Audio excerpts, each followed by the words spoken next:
Girard has said, Jesus Christ was just part of this. They said, let's get rid of him and it'll be a better place. And so they did. And Jesus just gave himself up. He just gave himself up. He did not follow that mimetic way. He did not bring violence. And he represented the God that he was in relationship, which was, he called the Father.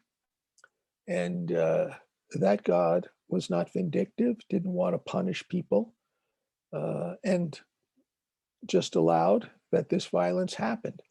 But the violence of Jesus' crucifixion and death, though a lot of people thought, okay, now things will quiet down. Well, what they didn't realize is God had a solution, and it was resurrection. And what's death and resurrection was about was surrender, Jesus surrendering.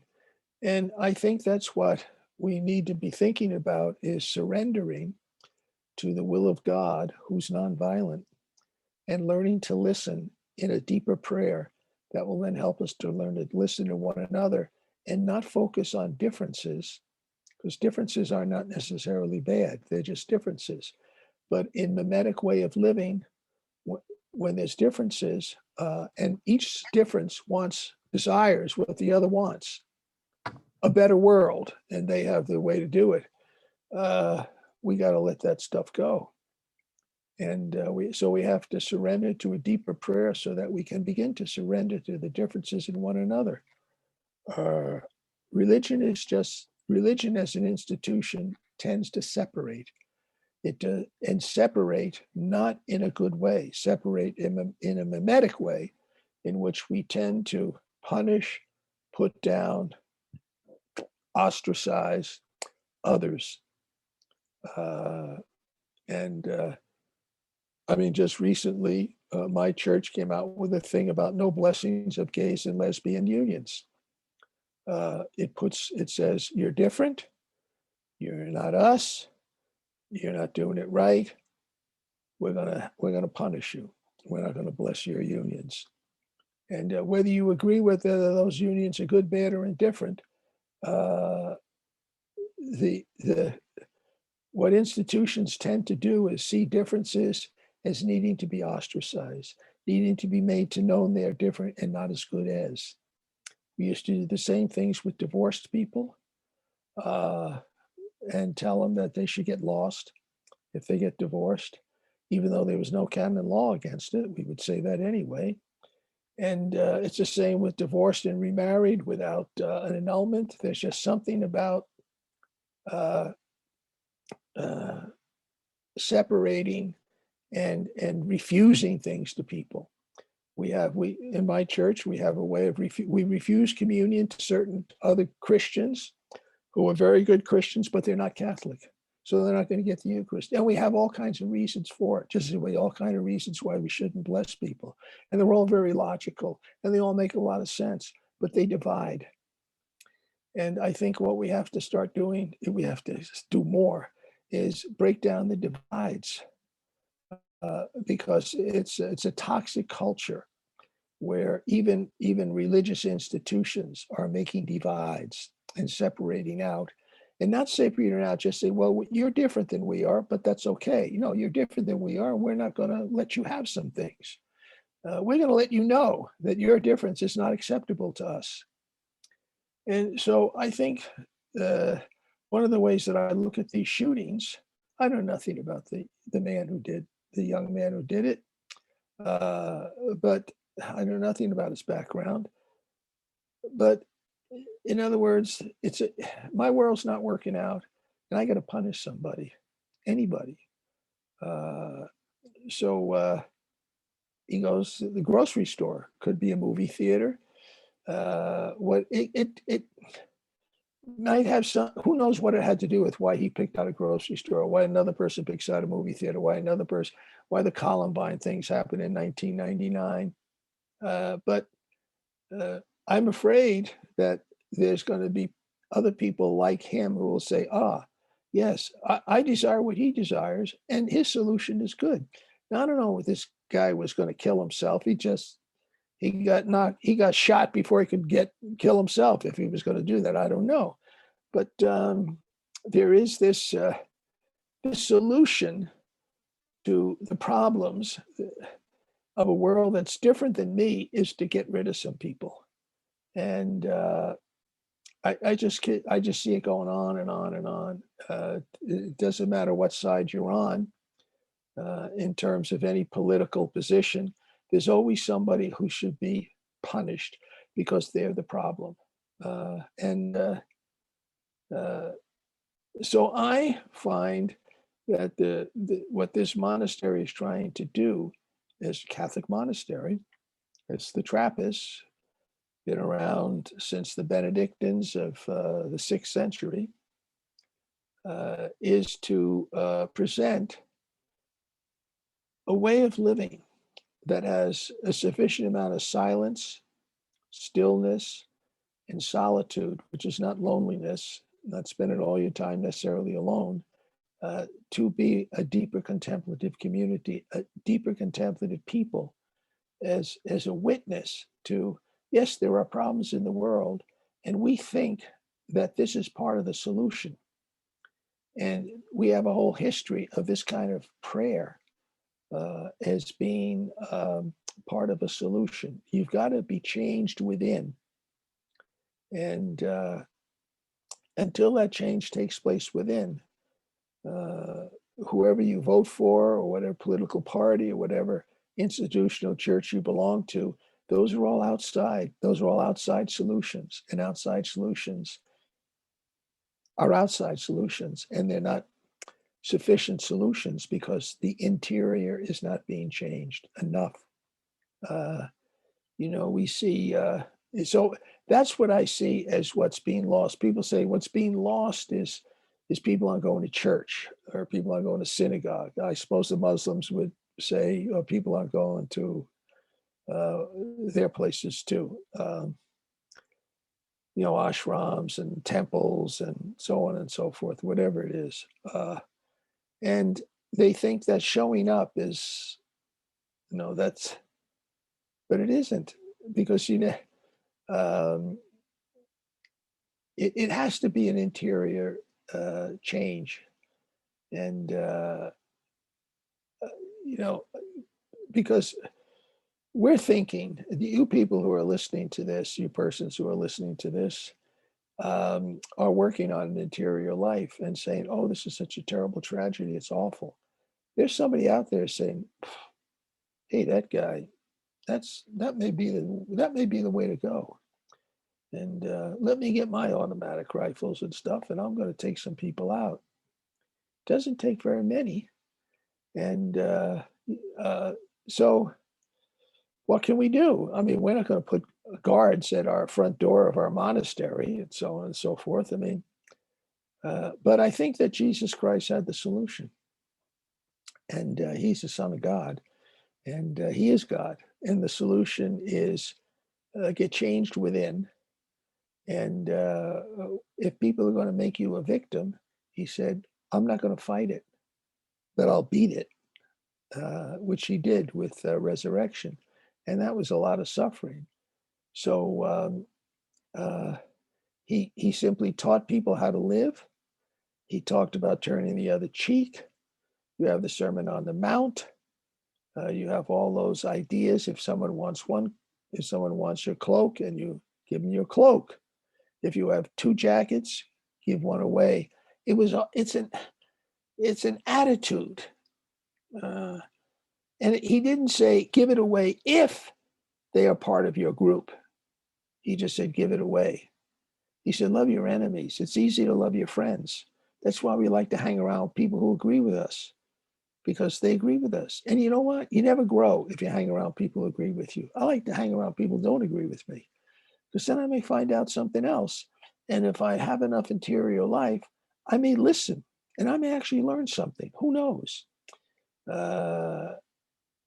But certainly not finding victims to satisfy my need to change the world, to make it the way I want.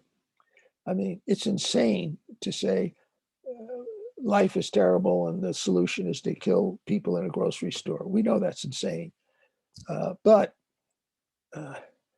it's happening. And so I just continue to encourage people to find a way, find a method that allows you to have an interior life. Because one of the things that you'll deal with in the interior life is fear. We could say, we could say, somebody say, oh, well, somebody went into a school and shot up people. There'd be somebody say, well, I don't go to school. I'm out of school. So, it's terrible. I think it's horrible, but it doesn't have the same fear. Somebody says, oh, they went into a movie theater and shot it up at night when it was so-and-so movie. And then you say, well, I don't go at night. I don't go to those kind of movies. And I don't go to the movies. It's terrible that it happened, but it won't happen to me. Everybody grocery shops. So now everybody's going to be frightened. And some people are going to say, well, the solution is get a license. I'm packing. I'm going to that store with a gun. Somebody comes in to start shooting, I'm going to blow him or her away or whatever. But I think that it's fear, because what happened in Boulder is something that everybody does. We don't all go to massage parlors. We don't all go to salons and some of the other places where there's been shooting, but everybody grocery shops. And if you know anything about Boulder, that King Soopers was the best of the King Soopers. When I'm in Boulder, I shop at 30th Street. It's a little tiny place, but this was the big one, and very popular. So it's going to be fear. And one of the ways that you deal with, one of the ways people deal with fear is find a victim and get rid of them, or her, or them.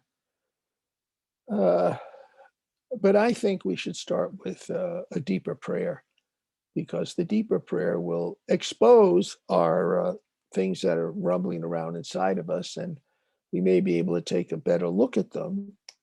We may get an insight from God, the surrendering God, about our fears and how to deal with them. And some of these fears will be mitigated by the prayer, and compassion will come up for these victims, and maybe even compassion for the crazy people that are running around, and what can we do, and so on and so forth. But it's an individual journey, everybody's spiritual path, because we all had past experiences, and those are the experiences that we need to take another look at a deeper level, at a safer level, which is contemplative practice.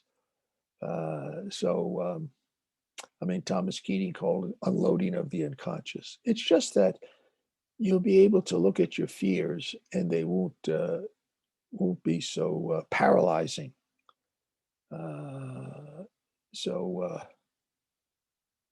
I think I'll stop with that and open it up to questions or comments.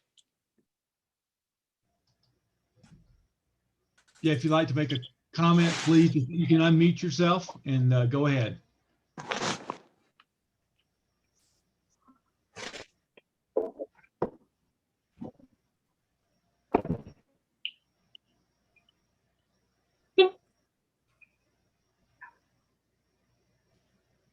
You can also use the chat, and I'll be glad to read it for you as well.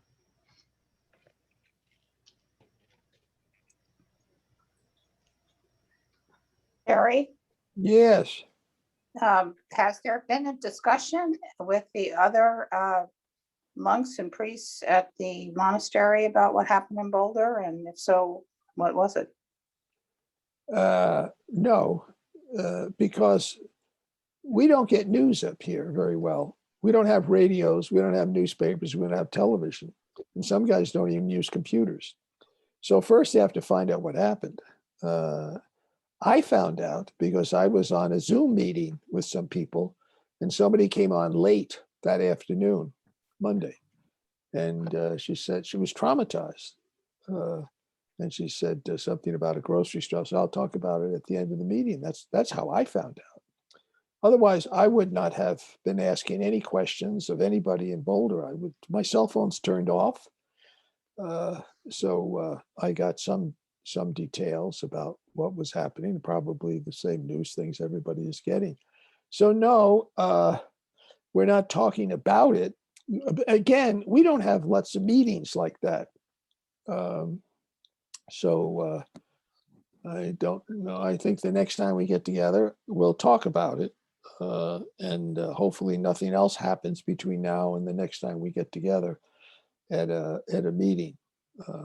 When we eat lunch, we're together, but we don't talk.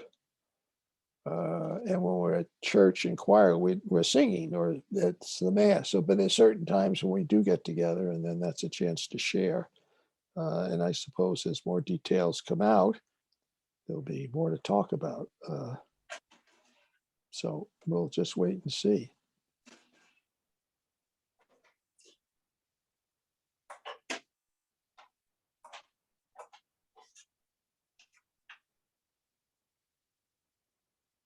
We're listening to what we do when we have lunch. So we don't talk. We're listening to a audio book, I guess you call it, and it's the life of Ulysses S. Grant. And so now it's after the Civil War. He's not yet president, and the South is defeated. The big problem are the blacks, and we're going to put them down so that we can have a better life. In other words, there's your victim. And the South is a church-going communities. And you say, how can you be church-going and have that attitude? Well, if you're part of the group, it's normal. If you're outside the group, it seems terrible, but your group outside the group might have another victim. It just goes on and on and on. You have these things about Black Lives Matter. Well, to a lot of white people, they don't matter at all. They're the problem. And on and on and on. So I think that the solution is spiritual, but that's a long, slow, hard solution. The road is narrow and few will enter it. Most want the wide road. And it's just not going to work. And so. Father, Yes. how do you translate to, if you work on yourself, then how can it be translated to other people? I mean, how does it move out? Do you understand what I mean?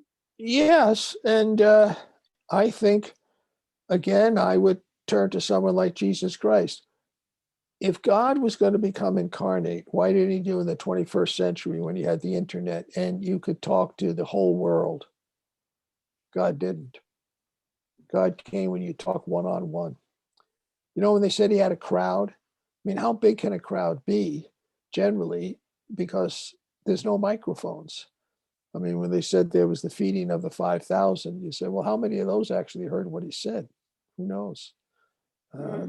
They said, oh, they had some amphitheaters. Well, he wasn't in an amphitheater. He was on a hillside. So sometimes one thing that I think it was that they had 5,000, just to take that example, is life is being changed. People want to be with you, even though they can't hear you. And they'll ask someone else what you said.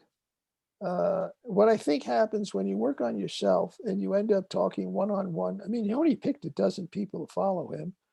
And they didn't follow very well because they got caught up with the crowd and they let him be victimized. So I think you have to really work on yourself. And then it'll be one-on-one and one-on-twos and one-on-threes and so on and so forth. That's how it is.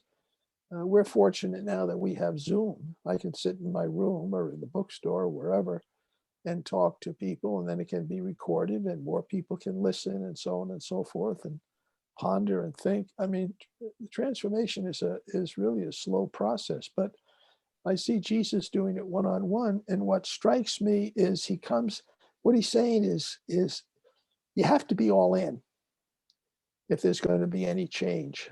Well, he was all in, they killed him, but then there was resurrection, at least as I believe.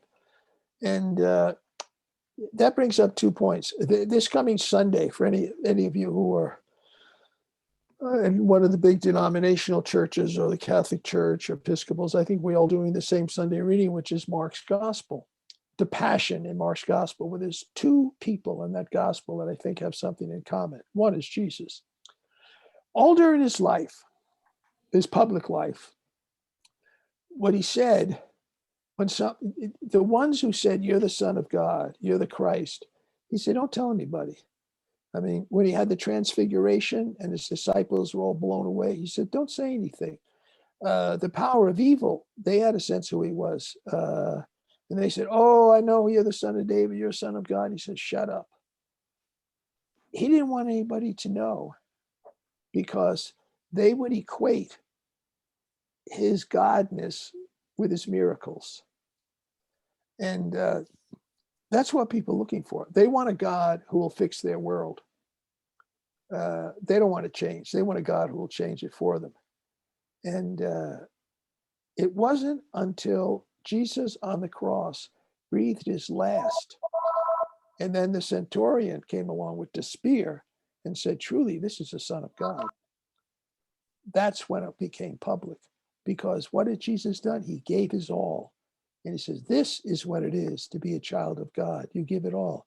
The other person was the woman who came in and perfumed his body for his burial, he said. Well, what did she do? She came in. She didn't worry about what other people thought of her, what other people were thinking about her. And she has no name. She's not a big deal in terms of somebody who's going to be remembered. Well, she's remembered, but not as with an individual name necessarily, at least not in that gospel. And she pours all this oil on his head and all over the place and stuff like that.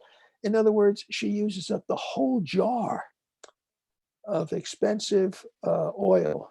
She didn't need the whole jar to anoint him. But what it was a total self-giving of herself in spite of public opinion or cultural things about women and whatever.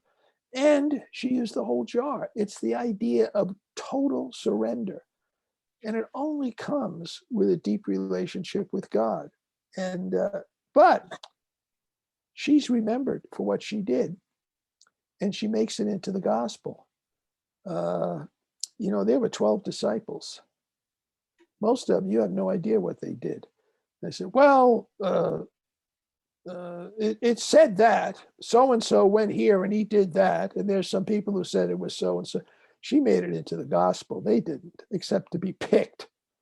She actually acted. So I think that she and Jesus have something in common. You're all in or you're not in at all. And that's what I'm saying to myself up here. You're all in or you're not in at all. There's just no half measures with transformation in the Jesus Christ mold. There just isn't.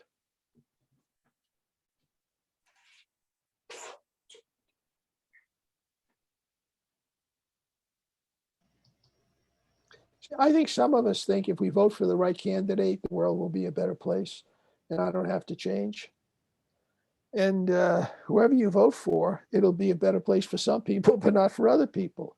It's really a one-on-one individual effort. But I think that the one-on-ones will multiply themselves. I mean, Mother Teresa of Calcutta, for instance, she's a modern, she had an idea of something she was going to do. She didn't have a community. She had an idea. And she went to Calcutta and did it. And people joined her. But it wasn't as if, 100 people joined her all at once. It was, she went to Calcutta and she's got permission to do it. And she's doing this thing and people start doing it with her. And then people start giving her money to do things and so on and so forth. And then people start writing about her, but she just kept doing what she was doing. So it's all one-on-one. And if God has a larger plan for you, you say, well, I might only influence one or two people. You don't know what God's split. Maybe God's just waiting around for you to get changed enough, and then God he'll multiply it. All we can do is work on ourselves, because I know that has to be part of God's plan, working on myself.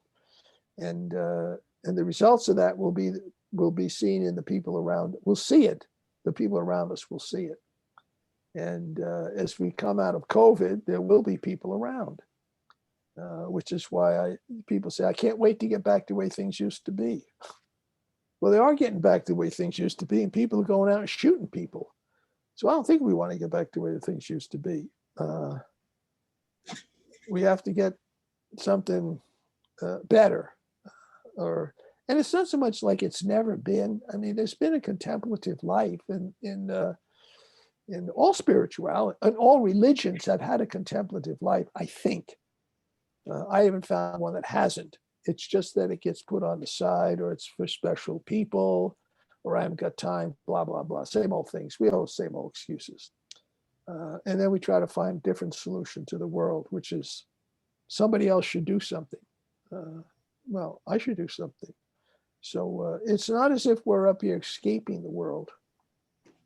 I don't think we are. What we are is encountering ourselves.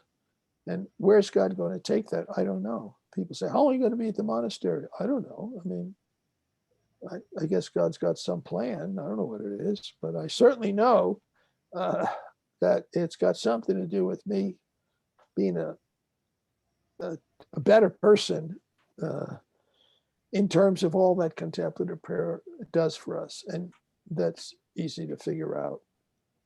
I'm reading The Cloud of Unknowing, by the way, again, but I'm reading it by somebody named, I know we have it in our bookstore. I hope we do. Butcher. Yeah, Butcher. She's a woman. And it was recommended by somebody to read her translation, because I'd read Johnston's, which was the one that William Menninger taught out of. So I'm reading this one, and I just look at it and it says, in my head I know all this stuff, but I have to reread the books to say, yeah, but are you doing it? Are you really doing it?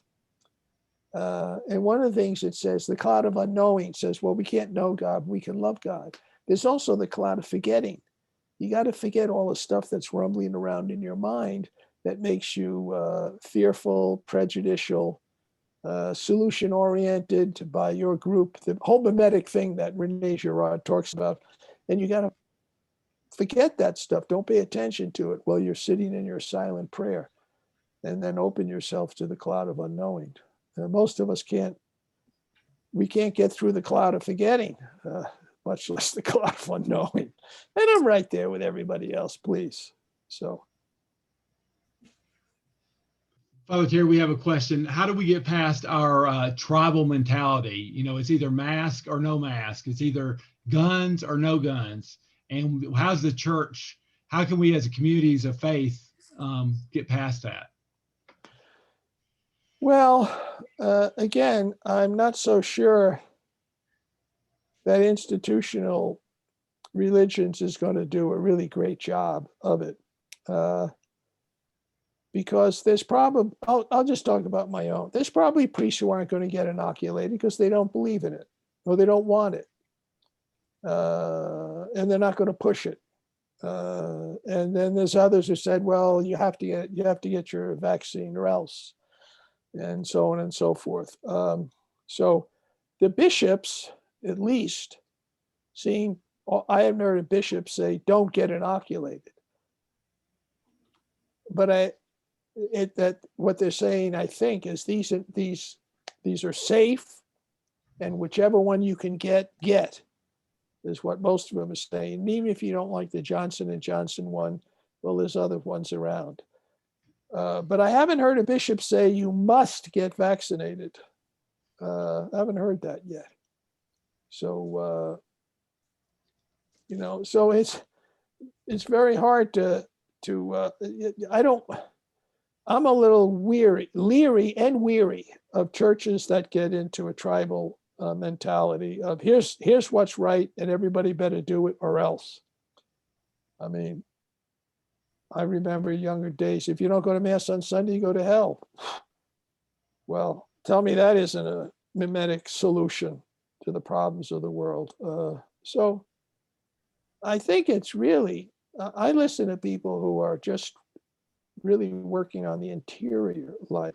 It's not that you can't get that in institutional religion. I mean, it all came out of institutional religion. It's just that when you look at higher ups to tell you what to do, you get people taking sides. Now, I happen to be a Francis I guy, but other people say I'm a John Paul II guy.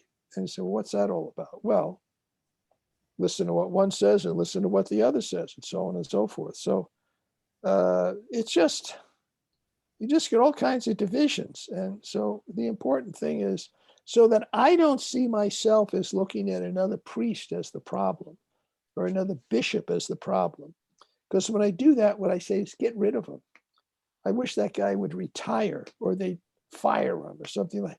See, that becomes the solution when you're lightweight inside your prayer life. So I'm not looking to the institution of religions for the solution. I'm looking to individuals who have some clout, maybe, to be saying some things. And that's why I think Francis I is saying some things. And the ones who don't agree with him just don't agree with him. And they don't do anything. So I think that's just the way it goes. Any other questions?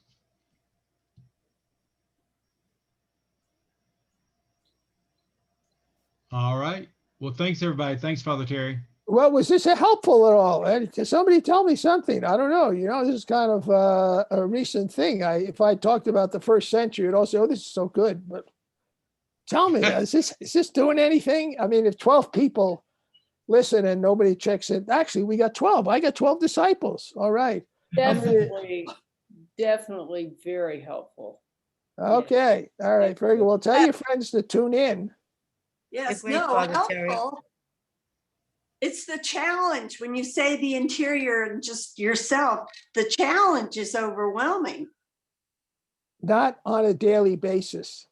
It's like telling someone who comes into Alcoholics Anonymous day one, hungover, they can't stop drinking, and say to them, you have to never drink the rest of your life. That's not going to do anything. You say you don't drink today. It's the same thing. And that's their spiritual life. That's the recovery process. So what he say is just practice today. Each day is a new day. It's a new beginning. Somebody said that recently, and maybe it might have been Merton, I don't know, said, look at each day is a new beginning, because you've never lived that day. So it is a new beginning, and you don't know what's going to happen. So you got to leave yourself open. So just one day at a time. All right. Thank you, 12 disciples, for checking in. Thank you. Thank you, Father Terry. Bye-bye. Goodbye. Thanks, everybody. Bye. Bye. They read Open Mind, Open Heart, they'd be better off, a whole bunch of them.